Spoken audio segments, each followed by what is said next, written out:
Hey CLATT. So today I wanted to talk about something a little bit more serious. I'm recording this video Wednesday morning, and last night, country of Israel lost a very special man. And when this will be uploaded on Friday afternoon, political leaders from all around the world, like Barack Obama, will be gathering in Israel to go to the funeral of the former president of the state of Israel, Shimon.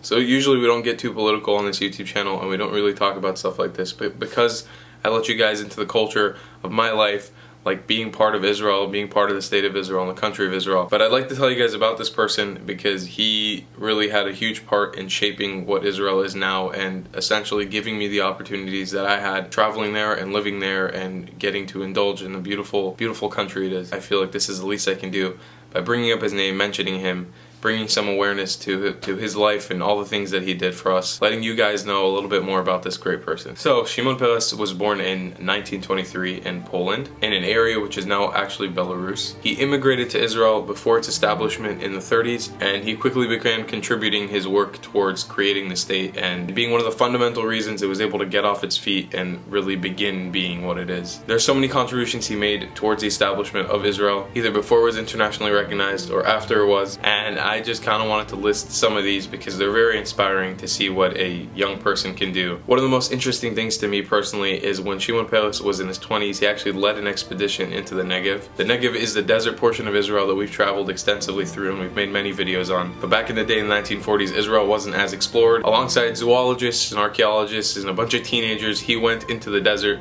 to try to find new land and to try to find places Jewish people could settle coming into Israel. And this just shows the heart and spirit of this person to be able to trek into the desert, not knowing what's in front of him and not knowing what's gonna happen in the future, going in towards the greater good, towards a bigger goal in his head, and that's truly inspiring to me personally. I personally feel grateful that I even lived in a time where he was alive, and I even lived in Israel for a while he was alive, so I feel so grateful to be able to live in this time. It's essentially a new chapter opening up on the political leaders and the leaders in Israel to carry on this great thing that he's left behind. One of the most fascinating things to me is this is a man who served in the Israeli army before it was even established as the Israeli army. He fought in countless wars. He had to deal with political uprisings and rebellions and violence throughout his whole life pretty much. His whole family was killed in the Holocaust, and despite all of that, he always insisted on peace. There was never a moment in his life where he wanted to take war over the path of peace. He always made the effort to talk about peace with other political leaders. There are countless articles online you can read about how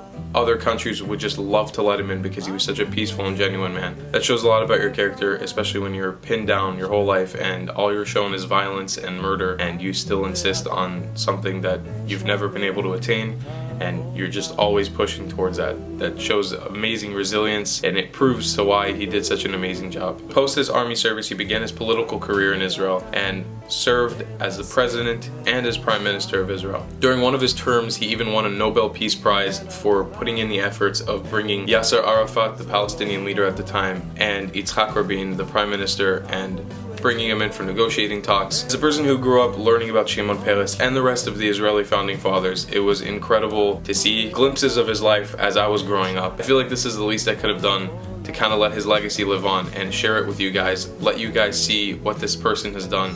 This is just a little glimpse into my culture and my country, and I'm so glad I'm able to share it with you guys. So with that, I'm gonna end this video. No silly outro this time. I hope you guys enjoyed this video, and make sure to go online and check out, maybe read a little bit about Shimon and see some stuff about the funeral that's going on today. And I truly only hope for the best for Israel, and I know his legacy will live on. Shimon Peres, תודה על כל מה שעשית בשביל מדינת ישראל, and I'll see you next time, CLATTs. Goodbye. אני ואתה, אז יבואו כבר כולם. אמרו את זה קודם